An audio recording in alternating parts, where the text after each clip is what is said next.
है तो छप्पर फाड़ कर देता है। वो कहता है कि अगर मेरे पास मेल आईडी होता ना तो आज मैं किसी बड़ी सी कंपनी में ऑफिस बॉय की नौकरी कर रहा होता। आज की कहानी उन लोगों को जरूर सुननी चाहिए जो कि रिसोर्सेज की कमी की वजह से अपनी किस्मत को कोसते रहते हैं और अपनी जिंदगी में कुछ नया करने की ट्राई तक नहीं करते। ध्यान से सुनिएगा। तो हुआ कुछ यूं कि एक लड़का काम की तलाश में गांव से बड़े से शहर में पहुंच जाता है। अब उसके पास पैसों की कमी होती है, इसके लिए उसे जल्द से जल्द नौकरी ढूंढनी थी। अब वो आसपास पता करता है तो उसे मालूम पड़ता है कि एक बड़ी सी कंपनी है, वहां पे ऑफिस बॉय की जरूरत है। अब जैसे ही वो वहां पर पहुंचता है, वहां का एचआर उसका टेस्ट लेने के लिए थोड़ी बहुत ऑफिस की क्लीनिंग करवा के देखता है। अब उसमें वो परफेक्ट होता है तो वो एचआर उसे कहता है कि नौकरी तो तुम्हें मिल जाएगी, तुम एक काम करो, तुम अपना मेल आईडी दो, मैं तुम्हें जॉब लेटर भेजता हूं मेल पे।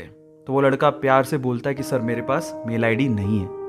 वो एचआर ये कहता है कि इस डिजिटल वर्ल्ड में जिसके पास खुद का मेल आईडी ही नहीं है वो एग्जिस्ट ही नहीं करता, और जो एग्जिस्ट ही नहीं करता मैं उसे नौकरी कैसे दूं? तुम यहां से जा सकते हो, मैं तुम्हें नौकरी नहीं दे सकता। वो लड़का निराश हो जाता है, लेकिन सरवाइव तो करना था। गांव से आखिरकार घर छोड़ के आया है, उसके जेब में ना 100 रुपए थे। अब वो क्या करता है, सामने उसे एक सुपरमार्केट दिखाई देता है, वो वहां पे जाता है और सुपरमार्केट से 100 रुपए में टमाटर खरीदता है और घर घर जाकर उन टमाटरों को बेचता है और 100 रुपए से उसके पास 200 रुपए इकट्ठे हो जाते हैं। अब वो बैठ के सोचता है कि यहां पर शहर में जो लोग हैं ना वो इतने व्यस्त हैं कि वो सुपरमार्केट जाके शायद टमाटर भी नहीं खरीद सकते या रोजमर्रा की चीजें नहीं खरीद सकते। अब उसने ये सोच लिया और ये समझ लिया कि यहां पर पैसा कमाना आसान है, तो वो डेली ये काम करता, जाता सुपरमार्केट, सामान खरीदता, घर घर जाके बेचता। धीरे धीरे करके उसने 1-2 लड़के भी रख लिए। ऐसे करके बिजनेस बढ़ते चले गया और फिर उसने अपना एक ट्रक भी खरीद लिया।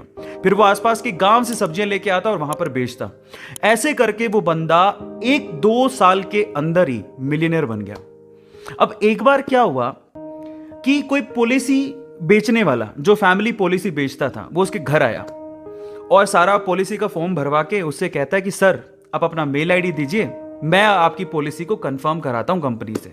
तो वो बंदा फिर से कहता है कि मेरे पास मेल आईडी तो नहीं है। तो वो पॉलिसी वाला जो पॉलिसी बेचने आया था वो इस बंदे को कहता है कि सर इस डिजिटल वर्ल्ड में अगर आपके पास मेल आईडी होता तो आप कहां के कहां होते, आपका बिजनेस कहां का कहां पहुंच जाएगा, सर मेल आईडी तो रखिए।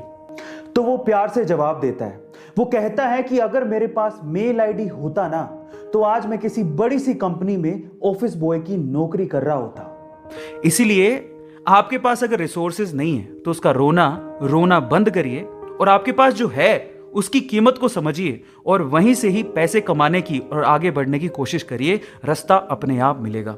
वो कहते हैं ना कि रखो भरोसा अपनी मेहनत पर, ना कि अपनी किस्मत पर। सपनों की तैयारी पूरी रखो और सफलता का स्वाद चखो।